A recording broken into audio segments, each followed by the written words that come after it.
Assalamualaikum warahmatullahi wabarakatuh. Selamat pagi, salon, Om Swastiastu, Namo Buddhaya, salam kebajikan. Bapak Ibu peserta pelatihan moderasi beragama yang saya banggakan, pada sesi ini kita akan membahas satu materi, yaitu udar asumsi membangun perspektif. Bapak Ibu, bagaimana cara kita memandang dan memaknai dunia? Terkadang cara kita memandang, memaknai dan menilai segala sesuatu yang terjadi di luar sana ditentukan dari apa yang ada di kepala kita atau apa yang ada di pikiran kita. Sementara kita ketahui bahwa apa yang ada di kepala kita atau apa yang ada di pikiran kita itu masih bersifat subjektif. Sedangkan yang ada di luar sana adalah suatu kejadian atau peristiwa yang faktual. Nah, untuk itu agar kita bisa lebih berhati-hati di dalam bernalar, bersikap, dan bertindak, maka dalam materi ini kita akan dibekali sebuah ilmu alat. Ilmu alat inilah yang akan membantu kita untuk bisa lebih objektif dalam menyikapi segala kejadian yang terkait dengan fenomena sosial.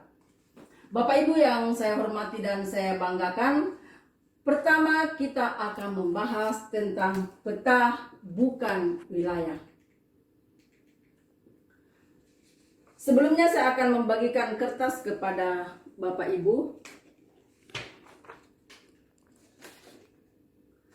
Nah, di situ saya meminta Bapak Ibu untuk menggambar peta perjalanan Bapak Ibu mulai dari rumah sampai ke tempat kita melakukan pelatihan ini.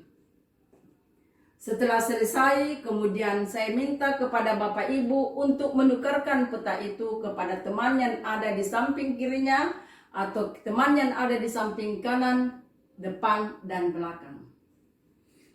Kemudian saya meminta perwakilan dari Bapak Ibu, 2 orang berdiri di samping saya, kemudian menjelaskan tentang apa yang ditemukan pada peta yang ada di tangannya. Baik Bapak Ibu yang saya banggakan dan saya hormati, setelah kita mendengarkan tadi penjelasan dari teman kita, hampir semuanya tidak bisa menemukan rumah dari temannya lewat peta yang dia baca. Kenapa? Karena sebetulnya peta itu adalah sesuatu yang ada di kepala kita. Peta itu adalah sebuah realita internal yang ada di kepala kita, yang terjadi melalui proses kognitif, kemudian bercampur dengan pemahaman kita, yang mana itu adalah semacam asumsi subjektif yang belum tentu benar adanya. Sedangkan wilayah adalah realita eksternal, yaitu sesuatu yang mewakili segala peristiwa atau kejadian di luar kepala manusia yang bersifat faktual atau bersifat objektif. Nah, untuk itu Bapak Ibu, kita akan masuk lagi pada materi berikutnya, yaitu materi ladder of inference. Materi ini adalah sebuah alat yang bisa membantu kita untuk bisa lebih berhati-hati di dalam bertindak. Ladder of inference ini biasa kita sebut dengan tangga penyimpulan. Kalau kita melihat tangga ini, kita mendapatkan 7 anak tangga. Yang mana tangga pertama yaitu selective data. Nah, pada selective data ini, kita akan mengumpulkan data yang sebanyak-banyaknya terkait fenomena sosial yang kita temukan. Nah, data yang banyak yang telah kita kumpulkan, lalu kemudian kita seleksi atau kita identifikasi berdasarkan data yang kita butuhkan. Setelah data itu sudah kita seleksi sesuai dengan kebutuhan kita, lalu kemudian kita naik ke tangga kedua, anak tangga kedua, yaitu memaknai data.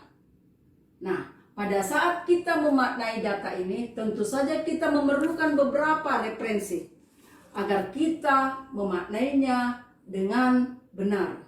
Nah, referensi-referensi itu bisa saja semacam dalil, yaitu dalil nakli, dalil akli, atau pemahaman-pemahaman yang kita miliki, atau sesuai dengan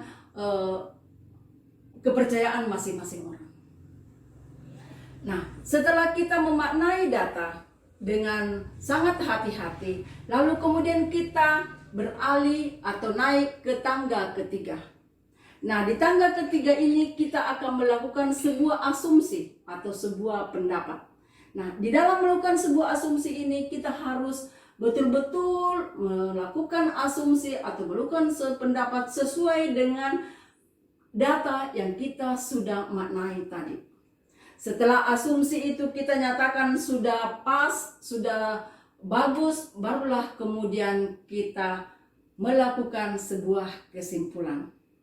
Nah, pada saat kita berada di tangga kesimpulan ini, biasanya kita akan delivery ke bawah, yaitu melakukan sebuah refleksi learning dan refleksi loop, supaya kita bisa menemukan sebuah kesimpulan yang betul-betul dengan penuh pertimbangan.